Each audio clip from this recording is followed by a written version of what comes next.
Masterclass 10 with the 10th blueprint.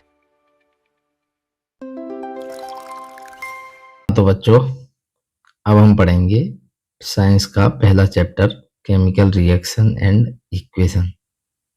काफ़ी important chapter है। CBSE में काफ़ी सारे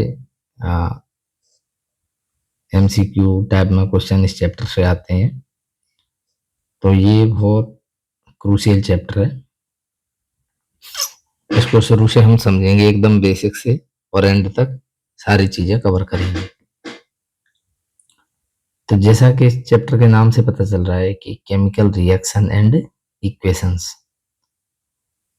तो इसमें केमिकल रिएक्शंस के बारे में ही पढ़ेंगे। तो लेट्स स्टार्ट द टॉपिक। हाँ, तो इस चैप्टर में सबसे पहले हम थोड़ा बेसिक बात है मैटर के बारे में जान लेते हैं। मैटर क्या है, तो जो हम 9th में पढ़ चुके थे ना, कि जो भी जिसका कुछ पर्टिकुलर मास होता है और वॉल्यूम होता है, यानी स्पेस ऑक्यूपाई करता है, वो है हमारा मैटर। अब मैटर को अगर इसके ऊपर हम प्रेशर डालते हैं या कुछ इसको जलाते हैं या बर्न करते हैं या फिर कुछ भी करते हैं, तो इसमें अल्टरेशन होता है। अल्टरेशन यानी थोड़ा बहुत चेंज होता है। तो इस अल्टरेशन को ही हम बोलते हैं चेंज। तो ये सब्सटेंस जो मैटर है हमारा, वो हो गया चेंज। अब इसमें जो चेंज है वो बेसिकली 2 टाइप के चेंज होते हैं। एक होता है फिजिकल चेंज, होता है केमिकल चेंज। तो यहाँ हम पढ़ेंगे कि फिजिकल चेंज क्या होते हैं और केमिकल चेंज क्या होते हैं। तो फिजिकल चेंज जैसे बर्फ है, आइस। आइस भी एक तरह से पानी है क्योंकि वो फ्रोजन है। जब उसको हम थोड़ा सा हीट देंगे तो मेल्ट हो जाएगा, पिघल जाएगा, लेकिन इट स्टिल रिमेन्स वाटर, यानी उसका जो कंपोजिशन है वो चेंज नहीं होगा। तो ऐसा चेंज जिसमें किसी सब्सटेंस का केमिकल कंपोजिशन चेंज नहीं होता है, उसको बोलते हैं अपन फिजिकल चेंज। तो फिजिकल चेंज में क्या क्या होता है थोड़ा सा अच्छे से देख लेते हैं। फिजिकल चेंज की प्रॉपर्टीज क्या क्या है। तो only physical properties of substance like क्या क्या चेंज होता है, स्टेट, कलर, स्मेल एटसेट्रा, ये सभी चीजें चेंज होती हैं फिजिकल चेंज में।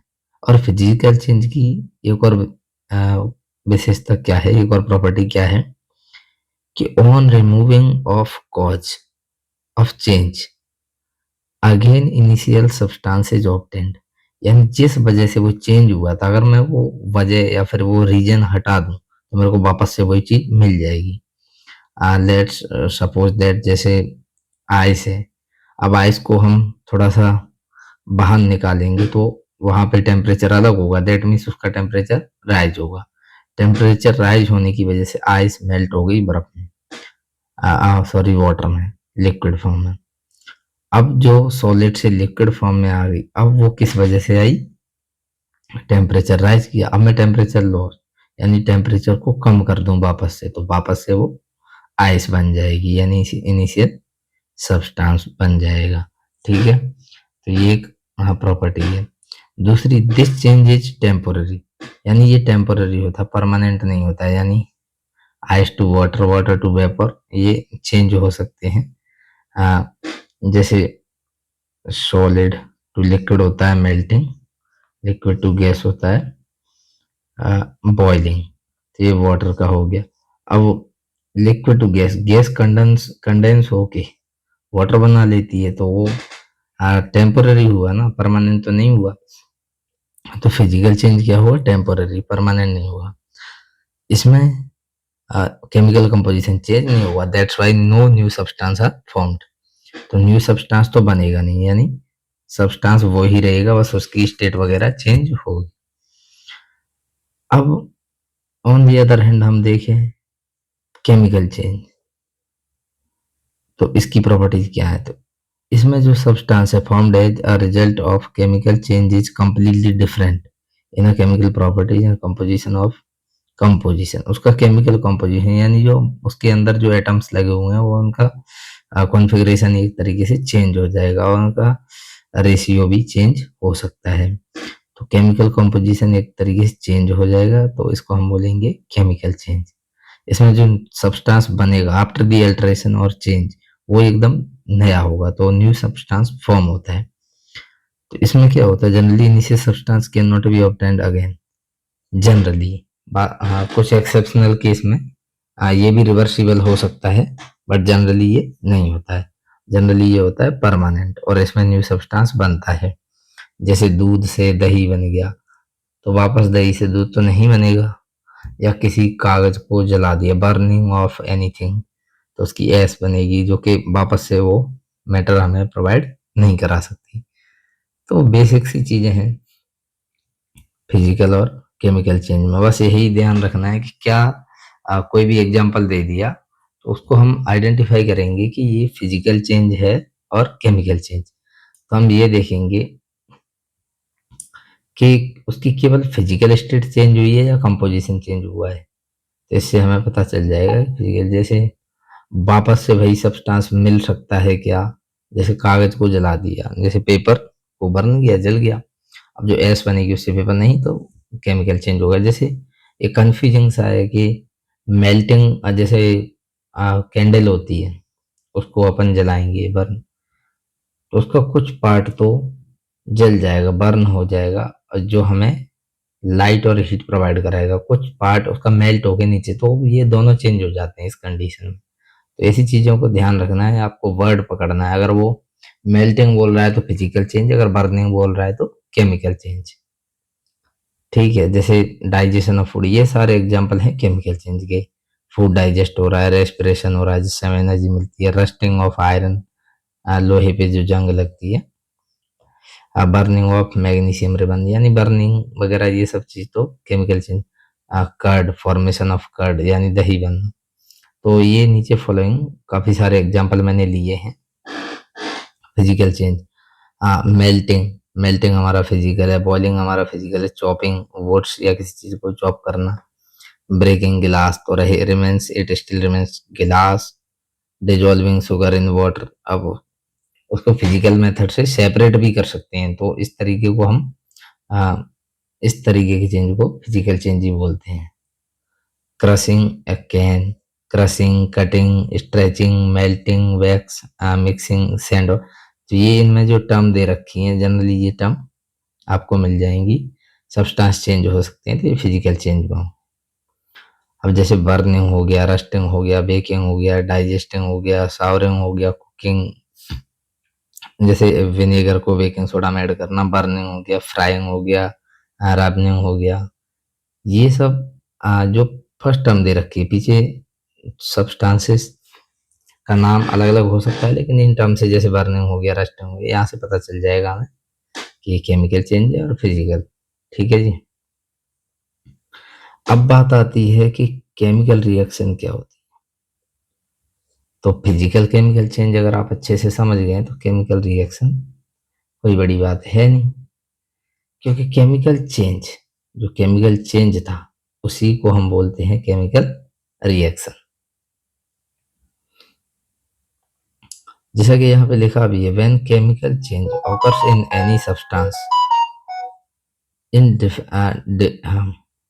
It differs in chemical composition, यानी ये केमिकल कंपोजिशन को बदल देता है, एक तरीके से उसकी प्रॉपर्टी चेंज हो जाती है। तो इस तरह की चीज को इस तरह की जो प्रोसेस था उसको हम केमिकल चेंज कह रहे थे। तो chemical change is also called chemical reaction. जैसा कि यहाँ लिखा है, the chemical change in any substance is chemical reaction. Chemical reaction और केमिकल चेंज दोनों सेम है, इसमें कंफ्यूज नहीं होना है। बस the process in which chemical change occur, तो हम उसको केमिकल रिएक्शन बोल सकते हैं। तो जैसे हो गया बर्निंग ऑफ कोल, तो हमने बोला वो केमिकल चेंज था, और that still same chemical reaction. जैसे ये रहा, कार्बन होता है कोल में, ऑक्सीजन की प्रेजेंस चाहिए बर्निंग के लिए, CO2 carbon dioxide gas release होगी। तो ये हमारा केमिकल चेंज था, इसी को हमने कहा केमिकल रिएक्शन। अब इस केमिकल रिएक्शन को मैं कैसे लिखूंगा, इसको कैसे राइट करूंगा, तो इसके दो तरीके होंगे। या तो मैं लिखूंगा कोल,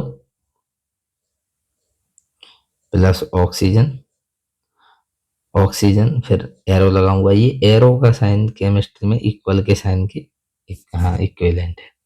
तो एरो मीन्स इक्वल, ये ध्यान रखना। तो कार्बन प्लस कोल प्लस ऑक्सीजन, यहाँ लिखूंगा कोल या कार्बन लिख सकता हूँ, यहाँ पे लिखूंगा carbon dioxide, carbon dioxide. तो ये वर्ड लिखूंगा तो इस तरह की इक्वेशन को बोलता हूँ वर्ड इक्वेशन।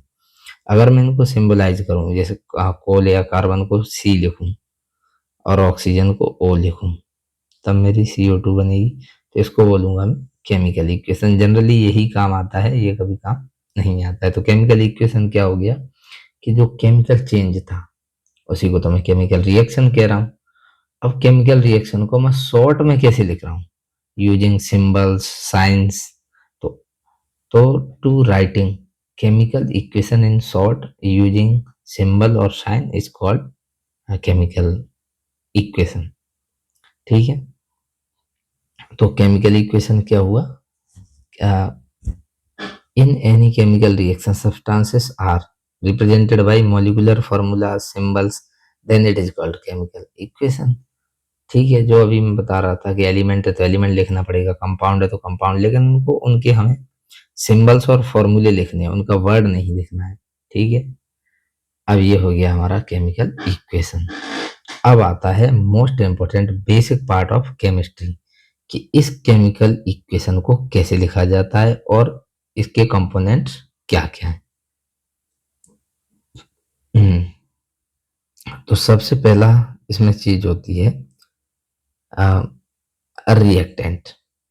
रिएक्टेंट ये क्या होते हैं, किसी भी केमिकल चेंज में इनिशियली जो सब्सटेंसेस पार्टिसिपेट करते हैं, जैसे दूध लिया थोड़ा सा छाछ डाल दिया, तो वो दोनों हो गए मेरे रिएक्टेंट। और जो मेरा बनेगा दही कर्ड, तो वो जो कर्ड बनेगा वो हो गया मेरा प्रोडक्ट।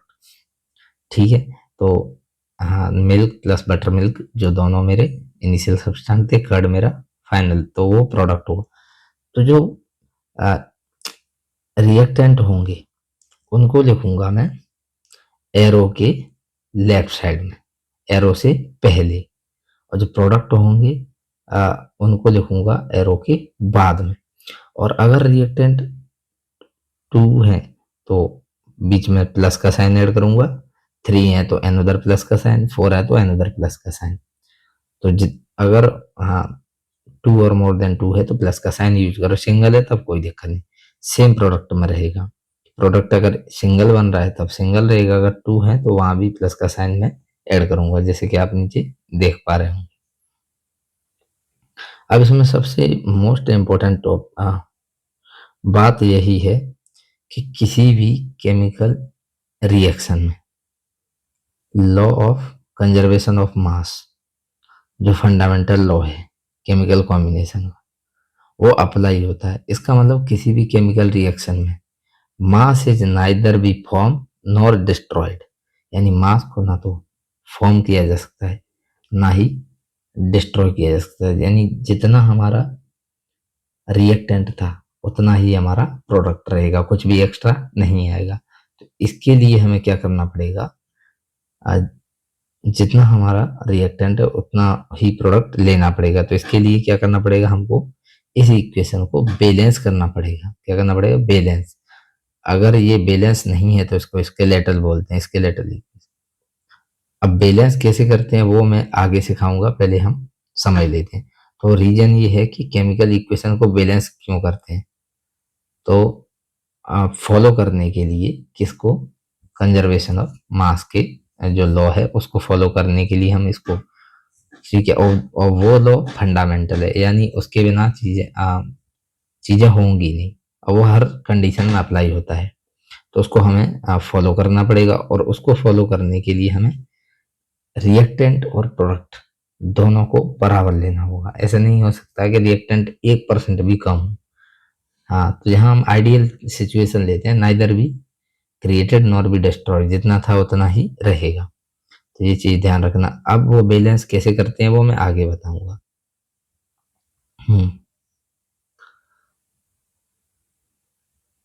हाँ, आफ्टर बैलेंसिंग इक्वेशन, अब बैलेंस हो गया तो उसके बाद हम क्या लिखेंगे, जो रिएक्टेंट और प्रोडक्ट है उनकी स्टेट। अगर वो सॉलिड है तो ब्रैकेट में एस लिखेंगे, लिक्विड है तो एल लिखेंगे, और वो गैस है तो जी लिखेंगे। अगर वो एक्वस सॉल्यूशन है तो ए क्यू लिखेंगे ब्रैकेट में। जैसे NaCl हो गया। अब NaCl एक तो होता है सॉल्ट, सॉलिड स्टेट। अगर इसको वाटर में हमने सॉल्यूशन बनाया है तो ब्रैकेट में ए क्यू लिखेंगे, क्योंकि दैट एक्वस। ये लिखा है। When reaction is reversible, reversible जो अभी हम बता रहे थे आइस, और इधर है वाटर। तो जब टेम्परेचर हम राइज करेंगे तो ऐसे चलेगी, और जब टेम्परेचर डाउन लॉस करेंगे तो वापस ऐसे। तो रिवर्सिबल वो होती है जहाँ रिएक्टेंट से प्रोडक्ट बन रहा है, प्रोडक्ट से वापस रिएक्टेंट बनता है, उसको बोलते हैं रिवर्सिबल। और जो यूनिडायरेक्शनल होती है उसको बोलते हैं इरिवर्सिबल। जैसे यहाँ पे अमोनिया फॉर्मेशन हो रहा है, नाइट्रोजन और हाइड्रोजन, तो अमोनिया से वापस से ब्रेक डाउन होकर नाइट्रोजन हाइड्रोजन गैस बनती है। अब किसी भी केमिकल चेंज और रिएक्शन के लिए हमें कुछ तो करना पड़ेगा। तो कई बार क्या होता है, हम टेम्परेचर को बढ़ाते घटाते हैं, या प्रेशर है तो उसको कितना बढ़ाते घटाते हैं, उसका जो वैल्यू है, न्यूमेरिकल वैल्यू अमाउंट उसका, उसको इस एरो के ऊपर शो करते हैं। तो जो सर्कमस्टांसेस होते हैं किसी भी केमिकल रिएक्शन के, उसको कहाँ लिखते हैं, एरो के ऊपर। एक और एक्स्ट्रा चीज हो गई। अब वो रिएक्शन है, जो भी रिएक्शन कोई भी हो, तो वो एनर्जी के भी आप पे टू टाइप की होगी। या तो हमको एनर्जी कंज्यूम करनी पड़ेगी, या फिर वो रिएक्शन में एनर्जी प्रोड्यूस होगी। तो फॉर एक्जोथर्मिक, एक्जोथर्मिक रिएक्शन और एंडोथर्मिक रिएक्शन, तो दो तरह की रिएक्शन होंगी। एक्जोथर्मिक वो रिएक्शन होंगी जिसमें रिएक्शन में एनर्जी प्रोड्यूस हो रही है, तो उसमें तो हम लगाएंगे प्लस का साइन। जैसे N2 और H2, नाइट्रोजन और हाइड्रोजन से हमने अमोनिया बनाया, यहाँ पे ये एनर्जी क्रिएट हो रही है, तो यहाँ पे हमने प्लस का साइन, तो ये हो गई हमारी एक्जोथर्मिक रिएक्शन। तो एक्जोथर्मिक में इतनी 10.5 किलो कैलोरी पर मोल ये एनर्जी हमारी प्रोड्यूस हुई, तो इसको हमने लिखा प्लस में। अब इधर देखो नाइट्रोजन डाइऑक्साइड बन रहा है, इस अगली कंडीशन में क्या हो रहा है, ये बनाने के लिए हमें एनर्जी कंज्यूम कर हो रही है इस रिएक्शन में, तो एनर्जी हमें खर्च करनी पड़ रही है, तो इसको एंडोथर्मिक रिएक्शन, और इसमें जो एनर्जी है वो नेगेटिव साइन के साथ आएगी। तो जब भी केमिकल इक्वेशन लिखेंगे इन चीजों का ध्यान रखें। एक और चीज है कैटलिस्ट। तो कैटलिस्ट क्या होता है, यूज इन रिएक्शन, राइट। तो कैटलिस्ट होता है कोई ऐसा सब्सटेंस होता है जो रिएक्टेंट थे उनको आपस में जल्दी से मिला देता है, मिलेंगे तो वैसे भी जल्दी से मिला सकता है या डिले करा सकता है, यानी जो रिएक्शन की रेट है उसको या तो बढ़ा देगा या घटा देगा। यानी रिएक्शन में जो प्रोडक्ट बन रहा है तो जनरली वो 1 घंटे में बन रहा है, और हमने अगर कैटलिस्ट मिला दिया तो कैटलिस्ट क्या करेगा, उसको लेट सपोज 5 मिनट में पूरा सब्सटेंस बन गया। तो ये जो कैटलिस्ट था वो क्या करता है, वेलोसिटी को अफेक्ट करता है किसी भी रिएक्शन की, और खुद ना तो पार्टिसिपेट करता है, ना ये रिएक्टेंट के साथ होता है ना प्रोडक्ट।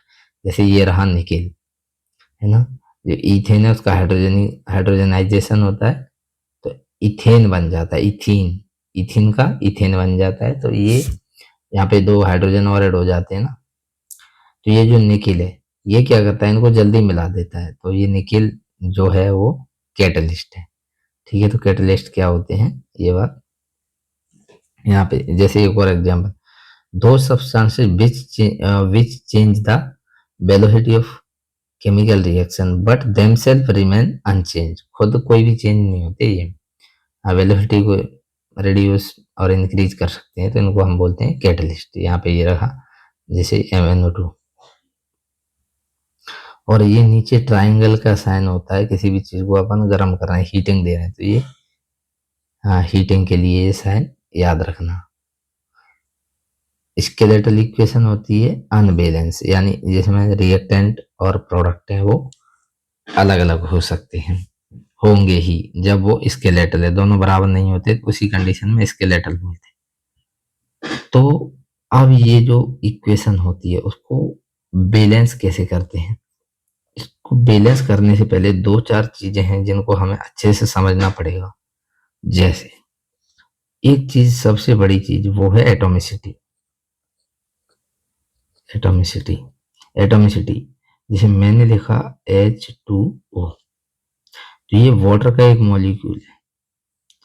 अब इसमें हाइड्रोजन कितने, हाइड्रोजन 2 हैं और ऑक्सीजन 1 है, ऑक्सीजन 1 है। ये हो गई एटॉमिसिटी, यानी मॉलिक्यूल में number of atoms is atomicity. जब मैं कितने एटम्स रिएक्टेंट की साइड है, कितने एटम्स हैं वो प्रोडक्ट की साइड है, ये कब पता कर पाऊंगा, जब मैं एटॉमिसिटी का कॉन्सेप्ट अच्छे से जानता हूँ। अगर मैंने लिखा 2s2, तो H2 इज अ मॉलिक्यूल।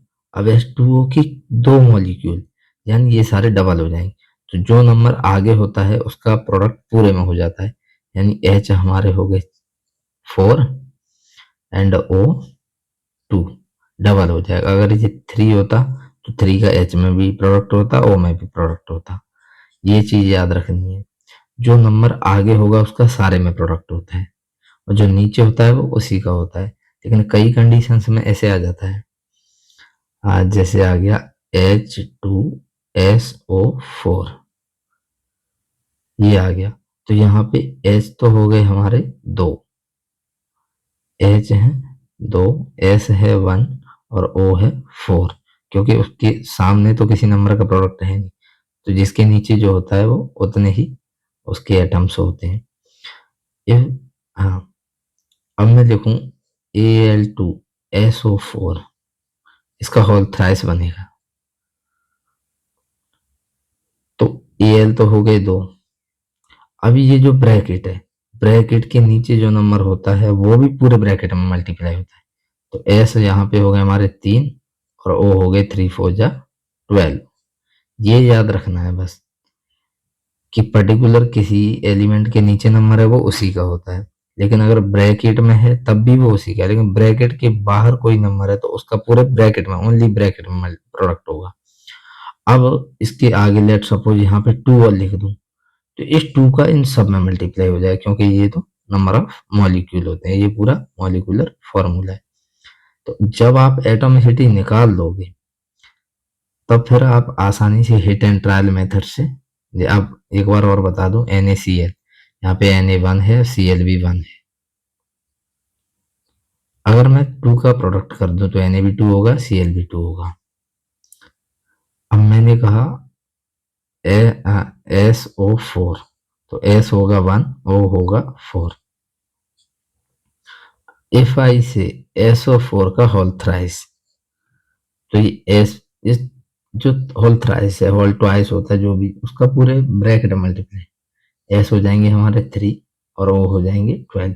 अगर यहाँ पे Al2SO4 लेट सपोज तो 3 का होता, तो Al हो जाते हमारे 3 2 जा 6, एस हो जाते 3 पहले से थे 3 3 जा 9 और ओ हो जाते 12 3 जा 36। तो ये चीज मेन है, उसके बाद तो बैलेंस कर सकते हो आप इक्वेशन को इजीली। बाकी बैलेंस करने का कोई फिक्स मेथड नहीं है, हिट एंड ट्रायल मेथड है, नाम से पता चल रहा है। कई बार चीजें अप्लाई होंगी, कई बार नहीं होंगी, तो इसके कुछ फॉर्मल तरीके हैं कि इनको ब्रैकेट में बंद कर लो और इनकी एटॉमिसिटी लिख लो। जैसे Fe के नीचे 3 है तो 3 हो गए, O के नीचे 4 है तो 4 हो गए। अब इसके सामने लेट सपोज 2 का मल्टीप्लाई होता है तो पूरे में प्रोडक्ट हो जाता, तो इस तरीके से हमने लिख लिया। अब हाँ, इधर देखो Fe 1 था, इधर 3 था, तो इधर Fe में 3 का प्रोडक्ट कर देंगे, तो ये दोनों बराबर हो जाएंगे। फिर H इधर 2 है, H इधर 2 है, इक्वली है, कोई दिक्कत नहीं। लेकिन O इस साइड 4 है, इस साइड 1 है, तो यहाँ 4 का कर देंगे। लेकिन जैसे ही 4 का करते हैं यहाँ पे, तो H है वो 8 हो जाता है, तो इसके लिए मुझे जो H है उसमें यहाँ भी 4 का करना पड़ेगा। हो गया बैलेंस, जो सबसे मेन है इसमें। और एक चीज याद रखनी है, क्या कि हमें करना क्या है, केवल ओनली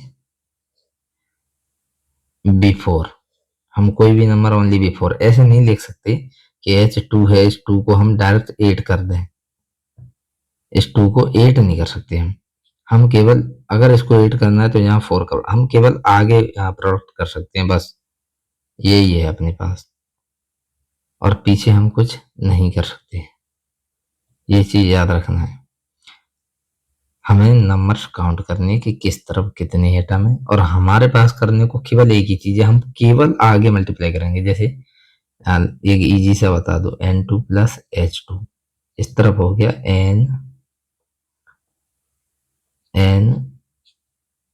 NH3, ये हो गया। तो N इस तरफ 2 है, इस तरफ 1 है। तो अब मेरे को इसको 2 करना है, तो मैं केवल 2 आगे प्रोडक्ट करूंगा आगे। तो N अब दोनों बराबर हो गए, लेकिन H इस साइड 2 है और इस साइड 3 थे, तो 3 2 6, इस साइड तो H 6 हो गया। अब ये 2 है तो इसको मेरे को 6 करने केवल आगे, तो 3 का प्रोडक्ट हो गया बैलेंस। तो बैलेंस करने के लिए क्या करना है, लेफ्ट हैंड में कितने एटम है, राइट हैंड में यानी रिएक्टेंट साइड कितने हैं, प्रोडक्ट साइड कितने हैं, दोनों को लिखूंगा। जिस नंबर से दोनों बराबर हो रहे हैं उस नंबर का केवल आगे प्रोडक्ट करूंगा, बस यही है, और कोई दिक्कत नहीं। अब आती है जो हमारा केमिकल चेंज था, तो केमिकल चेंज को हमने केमिकल रिएक्शन किया, और केमिकल रिएक्शन को जो लिखने का तरीका है उसको केमिकल इक्वेशन का। अब ये जो केमिकल रिएक्शन है वो कितने टाइप की है उसको हम पढ़ेंगे एक एक करके। तो सबसे पहले वाली है इजी, सबसे इजी कॉम्बिनेशन। इसमें क्या होता है, सब्सटेंस होंगे या तो दो होंगे, दोनों को ऐड कर देंगे और दोनों कंबाइन होके एक ही नया प्रोडक्ट बनाएंगे। प्रोडक्ट साइड में सिंगल कंपाउंड मिलेगा, इस साइड दो हो सकते हैं, तीन भी हो सकते हैं, चार भी हो सकते हैं, तो टू और मोर देन टू। तो इन such reaction in which two or more than two reactant are combined to form a single product that is called combination। जैसे यहाँ पे कार्बन ऑक्सीजन दोनों ऐड हो गए, CO2, this is single product. यानी इसमें product side में केवल एक ही कंपाउंड मिलेगा, यानी इस साइड में जो राइट साइड है उस तरफ हमें प्लस का निशान नहीं मिलेगा, क्योंकि सिंगल प्रोडक्ट हुआ तो प्लस नहीं आएगा। तो इस तरीके से ये बर्निंग ऑफ कोल हो गया, ये हो गया फॉर्मेशन ऑफ वाटर हो गया, क्विक लाइम से स्लिक लाइम बनाना हो, तो ये भी हमारे हो गए कॉम्बिनेशन रिएक्शन। इसमें इस तरफ देख लो, आपको प्लस के निशान दिख जाएंगे left hand side, right hand side में नहीं देखेंगे क्योंकि प्रोडक्ट सिंगल है। और इन सब ऐसी रिएक्शंस के साथ हम एक और पढ़ लेते हैं एक्सोथर्मिक, क्योंकि इस तरह की रिएक्शंस में जब दो सब्सटेंस ऐड होते हैं, दोनों के जो पार्टिकल्स में आपस में कोलाइड करते हैं तो एनर्जी रिलीज होती है। जब एनर्जी रिलीज होगी तो एनर्जी हीट के फॉर्म में और लाइट किसी फॉर्म में, तो in which reaction energy is released that is called exothermic reaction. तो ऐसी रिएक्शन को एक्सोथर्मिक और एनर्जी को प्लस में लिखते हैं, जो हम पढ़ चुके थे। तो जैसे हो गया burning of natural gas, burning किसी भी चीज की हो तो जब बर्न होगी तो एनर्जी तो हीट तो रिलीज होगी, चाहे कागज जलाओ प्लास्टिक जलाओ। तो इस तरह की रिएक्शन को हम बोलते हैं एक्सोथर्मिक रिएक्शन। यहाँ पे हीट है वो प्लस में रिलीज हो रही है। जैसे रेस्पिरेशन हो गया, जब फूड हम डाइजेस्ट करते हैं तो जब वो ग्लूकोज बन जाता है वो माइटोकॉन्ड्रिया में रेस्पायर होता है, तो एनर्जी रिलीज होती है। तो रेस्पिरेशन इज द, यहाँ से क्वेश्चन बनता है जो रेस्पिरेशन है हमारा वो किस टाइप की रिएक्शन है, तो respiration is the exothermic reaction. ये देखो ग्लूकोज है, ऑक्सीजन की प्रेजेंस में माइटोकॉन्ड्रिया के अंदर बर्न होता है, carbon dioxide water and energy ATP के फॉर्म में। ये हम बायोलॉजी में बहुत अच्छे से पढ़ेंगे। तो कॉम्बिनेशन में कुछ नहीं होगा, रिएक्टेंट कितने भी हों प्रोडक्ट सिंगल होगा, बस बात खत्म। फिर आती है डिकम्पोजिशन, ये उल्टा है पूरा एकदम, कॉम्बिनेशन का उल्टा। इसमें प्रोडक्ट सिंगल होगा, या ये देखो कहीं भी इसमें प्रोडक्ट रिएक्टेंट सिंगल होगा, प्रोडक्ट टू और मोर देन टू होंगे बस, क्योंकि इसमें स्प्लिट हो रहा है ना प्रोडक्ट। तो जो कंपाउंड था, प्रोडक्ट नहीं, जो हमारा इनिशियल सब्सटेंस था जिसको हम रिएक्टेंट बोलते हैं, वो स्प्लिट्स इनटू टू और मोर देन टू सब्सटेंसेस। तो ये देखो ये फेरस सल्फेट है, 1 2 3 3 सब्सटेंसेस बना रहा है, यहाँ पे ब्रेक डाउन हो रहा है ना। तो ऐसी reaction, in such reaction in which single compound split into two और मोर देन टू कंपाउंड्स और सब्सटेंसेस इज कॉल्ड डिकम्पोजिशन। अब ये डिकम्पोज हो रहा है, यानी इसको डिसोसिएशन भी बोल देते हैं। तो ये क्यों हो रहा है, इसकी वजह क्या हो सकती है, तो हम यहाँ इस चैप्टर में जनरली 3 वजह से होता है, या तो हीट की वजह से, तो हीट की वजह से अगर ये होगा तो ऐसी डिकम्पोजिशन को बोलेंगे हम थर्मल डिकम्पोजिशन। तो इसका मतलब ये हुआ कि ये जो डिकम्पोजिशन रिएक्शन है उसको फर्दर कैटेगराइज कर सकते हैं। अगर ये इलेक्ट्रिसिटी की वजह से होगा तो इसको बोलेंगे इलेक्ट्रोलाइटिक डिकम्पोजिशन। अगर ये लाइट की वजह से होगा तो इसको बोलेंगे फोटोलाइटिक। तो ये 3 तरीके से होता है। देखो इन सब तीनों रिएक्शन में हीट की वजह से ये जो सब्सटेंस है वो इनमें टूट रहे हैं। अब इनके कलर ध्यान रखना है, ये फेरिक ऑक्साइड और रेड ब्राउन का है। क्विक लाइम बन रहा है, लाइम स्टोन को गर्म कर रहे हैं। और जो लेड ऑक्साइड है, नाइट्रोजन ऑक्साइड है, तो ये तीनों किसके एग्जाम्पल है? थर्मल। यानी डिकम्पोजिशन तो यहाँ भी हो रहा है, यहाँ भी हो रहा है और यहाँ भी हो रहा है, बट यहाँ हो रहा है हीट की वजह से, तो इसको हीटिंग और थर्मल डिकम्पोजिशन बोलते हैं। इलेक्ट्रोलाइटिक, इसमें decompose carried out by passing electricity. ये देखो 6 वोल्ट की बैटरी से एनोड कैथोड से कनेक्ट किया है, तो इसमें H2O था, तो डिस्टिल्ड वाटर का तो इलेक्ट्रोलाइसिस होगा नहीं, तो इसमें कुछ इलेक्ट्रोलाइटिक मिलाया हुआ। तो अब इसमें पूछता है कि किस इलेक्ट्रोड पे कौन सी गैस। तो H प्लस वाला है तो प्लस वाला कहाँ निकलेगा? कैथोड पे। तो हाइड्रोजन तो रिलीज होगी कैथोड पे और ऑक्सीजन रिलीज होगी एनोड पे, ये बात ध्यान रखना। इसमें वाटर था जो इलेक्ट्रोलाइसिस हुआ है इसका। व्हेन डिकम्पोजिशन, तो ये सनलाइट की प्रेजेंस में होगा तो बोलेंगे फोटोलाइटिक डिकम्पोजिशन। AgCl और Ag। तो यहाँ पे देखो ये सिल्वर क्लोराइड, सिल्वर ब्रोमाइड ये है, तो ये ऐसे ब्रेक डाउन हो रहे हैं, सिंगल सब्सटेंस आर मोस्टली ये endothermic. The decomposition reaction are mostly endothermic, क्योंकि डिकम्पोज कर रहे हैं ना, तो एनर्जी हमको देनी पड़ेगी। तो during the reaction energy be consumed. Endothermic reaction वो होती है जिसमें एनर्जी रिक्वायर होती है रिएक्शन को कराने के लिए, हम हीट, लाइट, इलेक्ट्रिसिटी, तो ये तीनों डिकम्पोजिशन के साथ हमने पढ़ लिया। और इसमें एनर्जी जो माइनस में लिखी जाती है, जो हमने केमिकल इक्वेशन के वहां पे पढ़ा था। इसको ब्लैक एंड व्हाइट, देखो ये लिखा है above reaction is used in black and white photography. ये जो रिएक्शन है ब्लैक एंड व्हाइट, अभी तो कलर फोटोग्राफी आती है, कोई ब्लैक एंड व्हाइट, लेकिन पहले ब्लैक एंड व्हाइट यूज करते थे, इसमें ये वाली रिएक्शन यूज होती है, ये बात याद रखेंगे। अब नेक्स्ट रिएक्शन हम पढ़ेंगे डिस्प्लेसमेंट। इस रिएक्शन को पढ़ने से पहले, डिस्प्लेसमेंट रिएक्शन को पढ़ने से पहले हमको ये टेबल याद करनी पड़ेगी,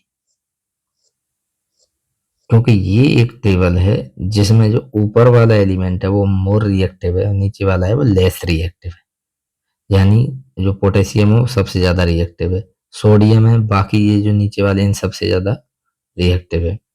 तो जो ऊपर होगा वो अपने से जो नीचे आ रहा है उससे तो ज्यादा रिएक्टिव होगा। तो इसके लिए हमें ये टेबल याद करनी पड़ेगी। टेबल याद होगी तो हम पता कर पाएंगे कि कौन ऊपर आ रहा है, कौन नीचे आ रहा है। तो एक ट्रिक बनाइए, बाकी 2-4 बार पढ़ेंगे तो याद हो सकता है, अदरवाइज तो कोई ऑप्शन नहीं है।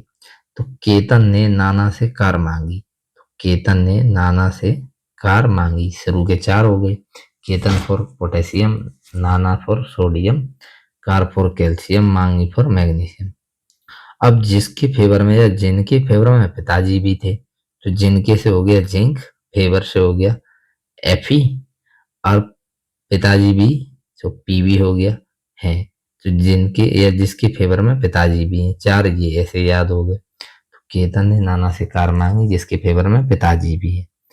अब हो गए, अब नीचे बचे हमारे, हाँ इसके लिए अब वो बोल रहे हैं कि इसके लिए चाहे हमें कॉपर या मरकरी या सिल्वर गोल्ड सब बेचना पड़े, तो कॉपर, मरकरी, सिल्वर, गोल्ड, तो इसका कोई तुकबंदी नहीं है, बट 2-4 बार रिवाइज करोगे तो ये ऐसे ट्रिक बन जाएगी, याद हो जाएगा, तो आपको पता चल जाएगा भाई कौन ऊपर है कौन नीचे। तो ऊपर वाला नीचे वाले को डिस्प्लेस कर सकता है, लेकिन नीचे वाला कभी भी ऊपर वाले को डिस्प्लेस नहीं कर सकता। तो डिस्प्लेसमेंट रिएक्शन क्या होती है? द केमिकल रिएक्शन इन विच जो मोर रिएक्टिव एलिमेंट होगा वो डिस्प्लेस करेगा किसको? लेस रिएक्टिव को। जैसे ये जो मोर रिएक्टिव होगा वो सिंगल होगा और जो लेस रिएक्टिव होगा वो कंपाउंड के फॉर्म में होगा। तो यहाँ पे आप देख सकते हैं, लेट्स सपोज जैसे एक लड़का है जो Fe, और जो कॉपर है वो भी एक लड़का है, लेकिन वो मैरिड है सल्फेट के साथ। लेकिन जो Fe है वो ज्यादा पावरफुल है, तो वो क्या करेगा, इस सल्फेट नाम की इसकी बीवी जो कॉपर की थी उसको छीन लेगा, क्योंकि वो पावरफुल है। तो Fe के साथ तो आ जाएगा SO4 और Cu सिंगल हो जाएगा वापस से। देखो, तो इसमें यही तो हुआ कि जो मोर रिएक्टिव था उसने लेस रिएक्टिव को उसी की बीवी से दूर कर दिया। तो मतलब उसी के जो आयंस का ग्रुप था उसी से उसको डिस्प्लेस कर दिया, तो उसको हमने कहा डिस्प्लेसमेंट रिएक्शन। ठीक है, तो in such reaction which more reactive displace less reactive, तो इसमें मुझे नहीं लगता कोई ज्यादा। अब ये हमें देखो Fe ऊपर आ रहा है ना, किसके, कॉपर के। अब अगर मैं इसको उल्टा कराऊं तो ये रिएक्शन होगी ही नहीं। अगर मैं यहाँ कॉपर लिखूं या FeSO4 लिखूं तो नॉट पॉसिबल आंसर होगा, because of copper is below और Fe इज एबव। जो एबव होगा वो बिलो वाले को रिप्लेस कर सकता है, लेकिन नीचे वाला ऊपर वाले को रिप्लेस नहीं कर सकता। तो यहाँ पे ये इसने क्या किया कि जो आयरन नेल्स है उसको कॉपर सल्फेट के सॉल्यूशन में डालेगा, तो इस कॉपर सल्फेट का जो आ, देखो कॉपर का जो ब्लू कलर है वो डर्टी ग्रीन कलर में चेंज हो जाएगा due to formation of ferrous sulphate. क्योंकि ये जो आयरन नील है ये तो Fe था और जो कॉपर सल्फेट था, तो इसमें जो सॉल्यूशन था वो था कॉपर सल्फेट का, लेकिन जैसे ही आयरन नील डालेंगे वो सॉल्यूशन बन जाएगा FeSO4 का, तो इसकी वजह से उसका कलर भी चेंज हो जाएगा। तो कलर चेंज क्यों होता है उसका रीजन भी यही है। तो जब भी आएगा डिस्प्लेसमेंट में तो एक चीज याद रखना, टेबल याद होनी चाहिए, ऊपर वाला है वो नीचे वाले को रिप्लेस कर सकता है, नीचे वाला ऊपर वाले को रिप्लेस नहीं कर सकता है। अब हम नेक्स्ट रिएक्शन पढ़ेंगे double displacement. Double displacement reaction क्या होती है भाई, इसमें क्या होता है, दो बंदे हैं जैसे सोडियम एंड बेरियम, दो लड़के, इसकी भी शादी हो रखी सल्फेट के साथ, इसकी हो रही है क्लोराइड क्लोरीन के साथ। अब ये लंबे समय से रह रहे हैं लेकिन इनको अपनी बीवियों से मन भर गया है, इनका अपनी बीवियों से, और हो सकता है बीवियों का भी इनसे मन भर गया हो, तो इनमें म्यूचुअल एग्रीमेंट हो गया है कि भाई तू मेरी बीवी ले ले और मैं तेरी बीवी ले लेता हूँ। लेट्स इनमें यहाँ म्यूचुअल एक्सचेंज हो गया। तो in a reaction in which new compounds are formed by mutual exchange of ions between two compounds, ये दो कंपाउंड थे, इन्होंने अपने आयंस का, इसने सल्फेट इसने क्लोराइड चेंज किया तो BaSO4 बन गया सोडियम क्लोराइड। जाहिर सी बात है यहाँ पे एग्रीमेंट, वहां पे ऊपर अभी जो हमने पढ़ा था डिस्प्लेसमेंट, डिस्प्लेसमेंट इसमें दादागिरी थी और यहाँ पे एग्रीमेंट था। और इसमें दादागिरी कौन, जो ऊपर है भाई, ऊपर होगा तो उसके पास पावर भी ज्यादा होगी तो नीचे वाले को डिस्प्लेस कर ही देगा। यहाँ कुछ भी रीजन जैसे कुछ भी रीजन हो सकता है, बट ये है कि एग्रीमेंट से दोनों ने। तो ऐसी रिएक्शन में क्या होता है कि जो यहाँ जनरल केसेस में कि जो एक सब्सटेंस होगा वो प्रिसिपिटेट के फॉर्म में होगा, यानी वो डिजोल्व्ड नहीं होगा, यानी ये भी सॉल्यूशन है ये भी सॉल्यूशन है। तो एक होता है होमोजीनियस मिक्सचर, एक आपने पढ़ा हुआ है हेटेरोजीनियस मिक्सचर। तो हेटेरोजीनियस में क्या होता है, थोड़ी देर बाद वो जो अनसॉल्युबल मटेरियल होता है वो नीचे बैठ जाता है थोड़ी देर में, जैसे मिट्टी को पानी में घोल के थोड़ी देर छोड़ दो मिट्टी नीचे बैठ जाएगी, जो नीचे बैठ जाता है उसको या साइंस की टर्म में कहते हैं अपन प्रिसिपिटेट। तो ऐसी रिएक्शन में एक सब्सटेंस है वो प्रिसिपिटेट की फॉर्म में, यानी जो जम जाता है नीचे आराम से, तो प्रिसिपिटेट की फॉर्म में बनता है, तो ऐसी रिएक्शन को प्रिसिपिटेशन रिएक्शन बोलते हैं। तो याद रखो प्रिसिपिटेशन रिएक्शन क्या होती है, in which reaction precipitate forms that is called precipitation. यहाँ पे प्रिसिपिटेशन का फॉर्मेशन होगा उसको बोलेंगे, प्रिसिपिटेट का फॉर्मेशन होगा उसको बोलेंगे प्रिसिपिटेशन रिएक्शन। ठीक है, ये दो एग्जांपल और हैं, इनको आप देख सकते हैं। अब आती है इस चैप्टर की मोस्ट इम्पोर्टेंट, सबसे ज्यादा इम्पोर्टेंट और सबसे ज्यादा कंफ्यूजिंग और सबसे ज्यादा क्वेश्चन कैरिड आउट करने वाली reaction, that is oxidation and reduction. तो इसके ना कई ग्राउंड पे है ये रिएक्शन, इसलिए थोड़ा सा इनमें कंफ्यूजन होता है। तो सबसे इजी ग्राउंड है ऑक्सीडेशन एंड रिडक्शन, दो नाम है। तो सबसे इजी ग्राउंड है ऑक्सीजन और हाइड्रोजन की बेस पे, कि अगर किसी भी सब्सटेंस में ऑक्सीजन ऐड हो रहा है, किसी भी सब्सटेंस में ऑक्सीजन ऐड हो रहा है, तो ऐसी रिएक्शन को बोलते हैं अपन ऑक्सीडेशन। यहाँ पे जैसे कॉपर को ऑक्सीजन से रिएक्ट कराया तो कॉपर ऑक्साइड बना। अब इसमें क्या हो रहा है, ऑक्सीजन ऐड हुआ किसमें, कॉपर में, तो ये रिएक्शन हो गई हमारी ऑक्सीडेशन रिएक्शन। लेकिन अब पूछा जाए इसमें कौन ऑक्सीडाइज हुआ, तो अगर वो पूछे किस पदार्थ का, ऑफ व्हाट, यानी व्हाट सब्सटेंस ऑक्सीडाइज, जब भी पूछेगा तो हमें आंसर रिएक्टेंट साइड से देना है। तो कौन ऑक्सीडाइज हुआ, Cu, तो हमारा आंसर होगा Cu। इन विच सब्सटेंस, यानी किस कंपाउंड में, तब आंसर हमें इधर से देना है, प्रोडक्ट साइड से, CuO में। तो विच सब्सटेंस ऑक्सीडाइज, तो Cu। इन विच CuO, ये हमारे दो अलग अलग आंसर हो गए। ठीक है, Cu oxidise in to CuO।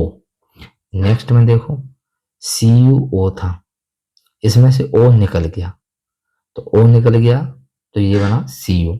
तो यहाँ पे CuO, अब ऑक्सीजन का रिमूवल होता है उसको बोलते हैं हम रिडक्शन। क्या बोलते हैं, ऑक्सीजन के रिमूवल को बोलते हैं रिडक्शन। ये लिखा है रिमूवल। तो इसमें CuO, which substance reduce Cu, in which Cu में रिड्यूस हो गया CuO, तो ये रिएक्शन हो गई हमारी रिडक्शन। अब ये देखो CuO प्लस H2, अब इसमें हो क्या रहा है, O है वो Cu के साथ से निकल रहा है, यानी इसमें से O निकल रहा है, तो इसका तो हो रहा है रिडक्शन किसमें, कॉपर में, CuO का Cu में। लेकिन ये O ऐड हो गया H के साथ, तो इसके साथ ऐड हुआ है तो इसका ऑक्सीडेशन हुआ है, तो ये बन गया H2O। तो in this reaction H2 is oxidise into H2O। Who oxidize? Which substance oxidize? H2. In which H2O? Which substance reduce Cu? In which Cu? ये याद रखना। Which that means इस साइड से, in which means इस side से answer. अब इसमें क्या हो रहा है, ऑक्सीडेशन रिडक्शन, दोनों अगर किसी रिएक्शन में साथ साथ होते हैं तो उसको बोलते हैं अपन रेडॉक्स रिएक्शन। तो यहाँ हमने तीन पढ़ ली, ऑक्सीडेशन, रिडक्शन एंड रेडॉक्स। तो याद रखना ऑक्सीजन के बेस पे क्या होता है, अगर ऑक्सीजन ऐड होगा तो हो गया ऑक्सीडेशन, अगर ऑक्सीजन रिमूव होगा तो हो गया रिडक्शन, अगर हाइड्रोजन रिमूव होगा तो होगा ऑक्सीडेशन, अगर हाइड्रोजन ऐड होगा तो होगा रिडक्शन। ये दोनों एक दूसरे के उल्टे हो गए। तो ये दोनों अगर दोनों अलोंग विद टुगेदर हो रहे हैं तो ऐसे को हम बोलते हैं रेडॉक्स रिएक्शन। ठीक है, अब ये जो ऑक्सीडेशन है इसके जो थोड़ी सी चीजें और पढ़ लेते हैं, फिर हम कोरोजन और रेंसिडिटी पढ़ेंगे। तो ये तो अभी हमने पढ़ा कि oxidation reduction on basis of combination and dissociation. यहाँ पे देखो ऑक्सीजन ऐड हो रहा है, मतलब ऑक्सीडाइज हो रहा है, यहाँ पे भी ऑक्सीडाइज हो रहा है। अब यहाँ पे ऑक्सीजन कम हो रहा है, अच्छा इधर 3 है, अगर इधर 2 भी होता है यानी नंबर ऑक्सीजन का लेस होता है तब भी रिडक्शन होगा। जरूरी नहीं सारे ऑक्सीजन ही निकले, अगर एक भी कम होता है तो अगर ऑक्सीजन रिमूव होता है तो रिडक्शन, यहाँ पे आप देख सकते हो। अब हाइड्रोजन की बात आती है, हाइड्रोजन इसमें देखो H2S, H2O। अब इसमें इसके साथ से हाइड्रोजन रिमूव हो गया, तो हाइड्रोजन का रिमूवल क्या होता है, ऑक्सीडेशन, और हाइड्रोजन का एडिशन जो होता है, हाइड्रोजन जो ऐड होगा तो वो होगा हमारा रिडक्शन।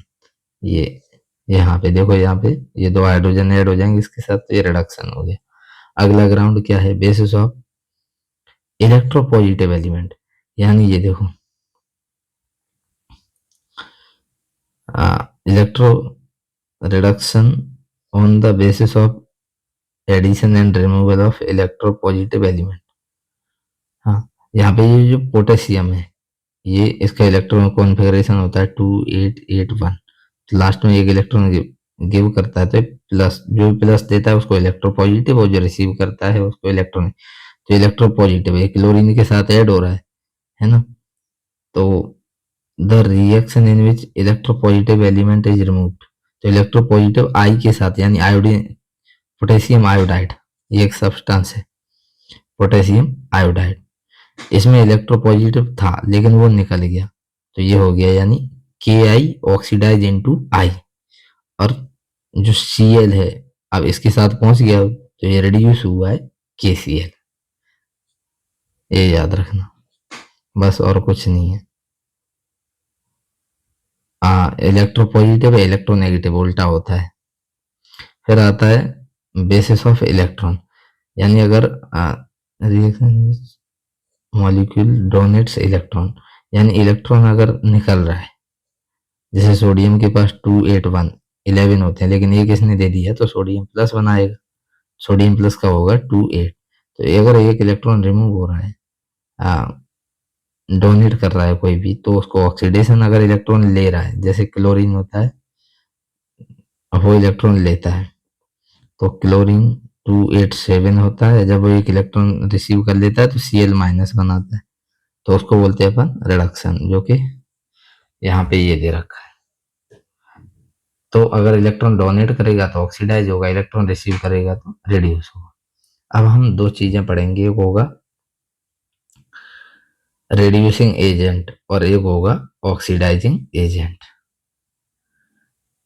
तो इसको हम अच्छे से ऊपर ही समझ लेते हैं, ऑक्सीडाइजिंग एजेंट और रिड्यूसिंग एजेंट क्या होता है।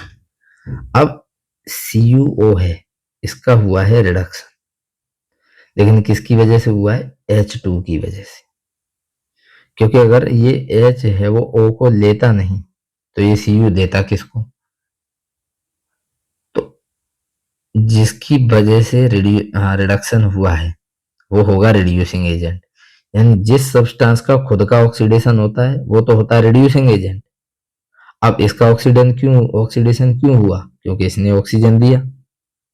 अगर ये ऑक्सीजन नहीं देता CuO, तो H2 का ऑक्सीडेशन नहीं होता। तो बस ये याद रखना है, जिसका ऑक्सीडेशन होता है वो तो होता है रिड्यूसिंग एजेंट, और जिसका रिडक्शन होता है वो होता है ऑक्सीडाइजिंग एजेंट। एजेंट दोनों रिएक्टेंट साइड से होते हैं, उस साइड से नहीं होती प्रॉब्लम। समझ में आया। तो CuO का रिडक्शन हो रहा है तो ये हो गया हमारा ऑक्सीडाइजिंग एजेंट, और H2 का हो रहा है ऑक्सीडेशन, तो ये हो गया हमारा रिड्यूसिंग एजेंट। क्योंकि इसका ऑक्सीडेशन कब हुआ है, जब इसका रिडक्शन, तो इसका रिडक्शन अगर ये ऑक्सीजन को लेता नहीं तो इसका रिडक्शन नहीं होता। तो बस ये याद रखना है कि जिसका ऑक्सीडेशन होता है वो रिड्यूसिंग एजेंट, और जिसका रिडक्शन होता है वो ऑक्सीडाइजिंग एजेंट। तो अगर पूछे किसका ऑक्सीडेशन हो रहा है, रिडक्शन हो रहा है, तो आंसर इधर से देना, और पूछे किस में हो रहा है तो आंसर इधर से देना। और जब भी पूछे एजेंट, रिड्यूसिंग एजेंट या ऑक्सीडाइजिंग, तब भी आंसर इधर से ही देना है, क्योंकि एजेंट तो इधर ही होते हैं। ये ऑक्सीडाइज हो रहा है तो कारण ये होगा, तो ऐसे करके ये याद रखना। अब इनके ये इफेक्ट क्या रहते हैं, effect of oxidation in daily life.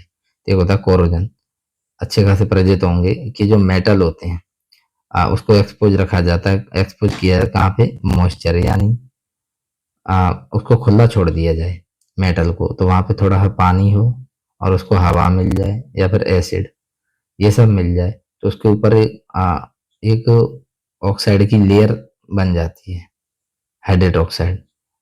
तो उसकी वजह से जो मेटल है वो वीक हो जाता है, कमजोर हो जाता है, तो इस प्रोसेस को बोलते हैं अपन कोरोजन। तो जैसे rusting of iron, black coating on silver, जैसे होता है ना, ये सब एग्जांपल है। ग्रीन कोटिंग ऑन कॉपर, हरा हो जाता है, ब्लैक हो जाता है सिल्वर, और रस्टिंग आयरन रेडिश सा हो जाता है, ये सब एग्जांपल है कोरोजन। तो इनको प्रिवेंट करने की मेथड है गैल्वेनाइजेशन। गैल्वेनाइजेशन मतलब जिंक की लेयर बना के, ये मेटल वाले चैप्टर में पढ़ लेंगे। एक है इलेक्ट्रोप्लेटिंग, यानी ये भी मेटल वाले चैप्टर में है तो कोई दिक्कत नहीं है, इसके ऊपर ये दोनों प्रोसेस के थ्रू इसके ऊपर पेंट कर दिया जाता है मेटल के ऊपर, तो इनकी कोरोजन नहीं होता है, तो प्रिवेंशन है कोरोजन से। अब नेक्स्ट टर्म आती है रेंसिडिटी। अब जो खाने पीने वाली चीजें हैं, तो oxidation of fats and oils. अब इस फैट्स एंड ऑयल्स को एक्सपोज किया जाता है तो ये ऑक्सीडाइज हो जाते हैं और इनका स्वाद चला जाता है, गंध चेंज हो जाती है, तो स्मेल बैड टेस्ट हो जाता है, जैसे चिप्स वगैरह, जो सब सारी चीजें ऑयली फूड ये सब होते हैं ना। तो अगर इनको खुला रखे 2-4 दिन तक, तो इसके लिए क्या किया जाता है, या तो इसमें एंटीऑक्सीडेंट मिला दिया जाता है, या keeping food in air tight container में रखा जाएगा। घर में भी होता है ना, किचन में एयर टाइट कंटेनर में रखा, नहीं तो फिर उसमें वो ऑक्सीडाइज हो जाता है। जैसे अचार वगैरह, उसको ऑयल वगैरह में डुबो के रखते हैं ना, जैसे चिप्स और जो रैपर्स होते हैं उनमें नाइट्रोजन गैस भरी होती है, और कोल्ड ड्रिंक में CO2। तो ये सभी चीज़ें हमारे रेंसिडिटी से प्रिवेंट करने के लिए होती हैं। जैसे अचार मुरब्बा वो सब चाशनी में रखा था, स्वीट्स वगैरह ये सब, ठीक है। तो इसी के साथ हमारा ये चैप्टर समाप्त होता है। काफ़ी अच्छा खासा एक्सपीरियंस रहा है, जहाँ तक मुझे ऐसा लगता है आपको ये चीज़ महसूस होगी। बाकी देखते हैं क्या होता है। ये समरी है चैप्टर की, कोई दिक्कत नहीं। रिएक्शन, कलर, स्टेट, इक्वेशन क्या है, बैलेंस, अनबैलेंस, स्केलेटन क्या है, टाइप ऑफ कॉम्बिनेशन के साथ एक्जोथर्मिक पड़ी, डिकम्पोजिशन का, endothermic, displacement, double displacement, oxidation, reducing, oxidation, corrosion, rancidity, ये सारी चीज़ें एंडोथर्मिक, एक्जोथर्मिक अच्छी खासी तरीके से पड़ी थी। तो इसी के साथ धन्यवाद।